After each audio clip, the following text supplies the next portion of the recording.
কোন মেয়েরও যদি চায় যে আমার স্বামী বেশি দিন বেঁচে থাক, আমার স্বামীর হায়াত বেড়ে যাক, তার সম্পদ বেড়ে যাক, তার সম্মান বেড়ে যাক, সে যেন স্বামীকে বারবার তাকিদ দেয়, স্বামী তুমি যা করো করো, কিন্তু সম্পর্কগুলো ঠিক রাখো।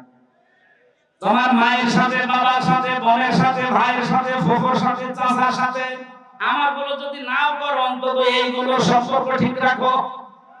কিন্তু 100টার 98টা পরিবারে আজ বাংলাদেশে বউর কারণে আমরা এই রক্তের সম্পর্কগুলো ঠিক রাখতে পারি না। কারা কারা পারছেন না হাত করেন তো। একজোট আমার মনে হয় ওয়াজ করা ঠিক হলো না। ঠিক আছে, বাকি গুলো আমরা তো অন্তত ভালো আছি, আমাদের পরিবারের সমস্যা নেই আলহামদুলিল্লাহ। বগুড়া মা বোনেরা আমাদেরকে ধন্যবাদ। এই একটা লোক একটু সমস্যা আছে, পরে বের করে দিন না, আমি শুধু হাসির জন্য বলি না, আমি কিন্তু বাস্তব বলছি। হাজারো পরিবারে আজ স্ত্রীর কারণে নিজের মা বাবার সাথে আমরা সম্পর্ক নষ্ট করে ফেলি। আমার বোনের সাথে সম্পর্ক আমার রক্তে, কিসের বলেন? এখন যে জল্লাদ আছে কেন্দ্রীয় কারাগারে, এর নাম আছে ইলিয়াস। এই লোকটা ফাঁসি হয়েছে বউ মারার কারণে, বউ হত্যা করেছে, এই কারণে ফাঁসি, এখনো যাবজ্জীবনে আছে। এখন 22 বছর জেল খাটা লাগবে, এখন ফাঁসি দেয় মানুষকে। ও একদিন এসে বলছিল, হামজা ভাই আমার জীবনের এই কাহিনী। 17 বছর ছিল সৌদি আরবে, বিয়ে করার পর 35 না 36 বছর বয়সে বিয়ে করেছে।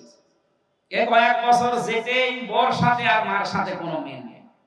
আমি আমার বোনকে কিছু দিলেই বউ মন খারাপ করে, মাকে কিছু দিলেই মন খারাপ করে। শেষ পর্যন্ত কি করবো, ওরে আমি একটু সতর্ক করার জন্য একটা থাপ্পড় দিয়েছিলাম, এক থাপ্পড়েও ছাতানো হয়েছে। এখন আমার এই যে জেল, 22টা বছর জেলে থাকা লাগবে। 30 বছর জেল হয়েছিল, আমি কাজকর্ম করি, এই কারণে আমার 22 বছর। বলেন একটা লোক ওইদিকে গেল 34-35 বছর, এদিকে 22 বছর, ওর জীবনে আর কি থাকবে বের হলে? ওকে খুব বড় অপরাধ করে গিয়েছে জেলে। এই পারিবারিক জীবনের একটা ঠুনকো বিষয় না। এদিন সম্মানিত মা বোনেরা যারা বিভিন্ন জায়গায় বসে শুনছে, আপনি মনে করেন নামাজ পড়া, রোজা রাখা, কালো বোরকা পরে আমি বগুড়ায় ঘুরি, আমি জান্নাত যাব না? জান্নাত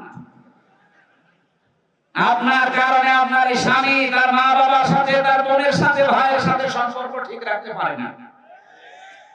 আমি কি বেশি বলে ফেললাম? বগুড়া মনে হয় এখন শুরু হয়নি, এগুলো কুষ্টিয়া চলছে।